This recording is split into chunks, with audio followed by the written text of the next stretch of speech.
بسم اللہ والصلاۃ والسلام علی رسول اللہ وبعد۔ قرآن پاک کی آیت ہے ان المبذرین کانوا اخوان الشیاطین، فضول خرچی کرنے والے شیطان کے بھائی ہیں۔ شیطان کے بھائی ہیں مطلب کہ وہ شیطان ہی ہیں، وہ چاہے کسی بھی موقع کے اوپر ہو، شادی بیاہ کے اوپر ہو یا 14 اگست کے موقع کے اوپر ہو، ربیع الاول کے موقع کے اوپر ہو، یا یہ جو نیو ایئر نائٹ ہوتی ہے اس کے موقع کے اوپر ہو، خاص طور پر ایسی فضول خرچی جس میں جان کا نقصان بھی ہونا ہوتا ہے، جان کو نقصان کا خطرہ ہوتا ہے، ایسی فضول خرچی تو زیادہ خطرناک ہے۔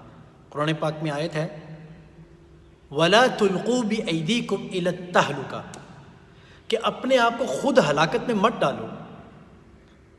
تو یہ اس کی ایک مثال ہے کہ یہ جو فائرنگ کی جاتی ہے نا مختلف موقعوں کے اوپر، تو بھائی فائر ہے، وہ کسی کا بھائی نہیں ہے، نہ کسی کا باپ ہے، وہ کہیں بھی گھوم سکتا ہے، کسی کو بھی لگ جائے گا، اور اگر کسی ٹھکانے کے اوپر لگ گیا تو ساری زندگی رونے کے علاوہ اور کچھ ہاتھ نہیں آئے گا۔ بات سمجھ میں آ رہی؟ اسی طرح کا ابھی کچھ عرصہ پہلے اردن کے اندر ایک واقعہ پیش آیا۔ 15 سال ایک آدمی نے جیل کی سزا کاٹی ہے، آزاد ہو کر جب وہاں سے گھر پہنچا ہے تو خوشی میں ان کے کسی جاننے والے نے ہوائی فائرنگ کی، بھائی ہوگا یا اس کا کوئی بیٹا تھا، پتہ نہیں کون تھا، جوان تھا وہ بھی، میں نے خود وہ ویڈیو دیکھی۔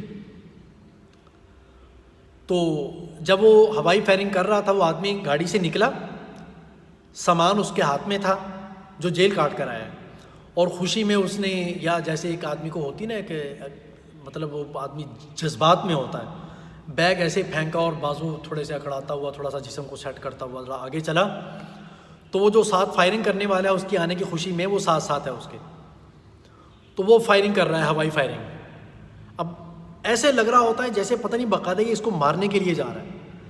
ہوائی فائرنگ کی، پھر وہ گولی بیچ میں اٹک گئی، پھر اس کو صحیح کر رہا ہے۔ یہ بھائی جب ایک چیز سے آپ کا واسطہ ہی نہیں ہے، آپ کو اس کا پتہ ہی نہیں چلانے کا، تو کاہے کو چلاتے ہو؟ کبھی ٹریننگ کی ہے؟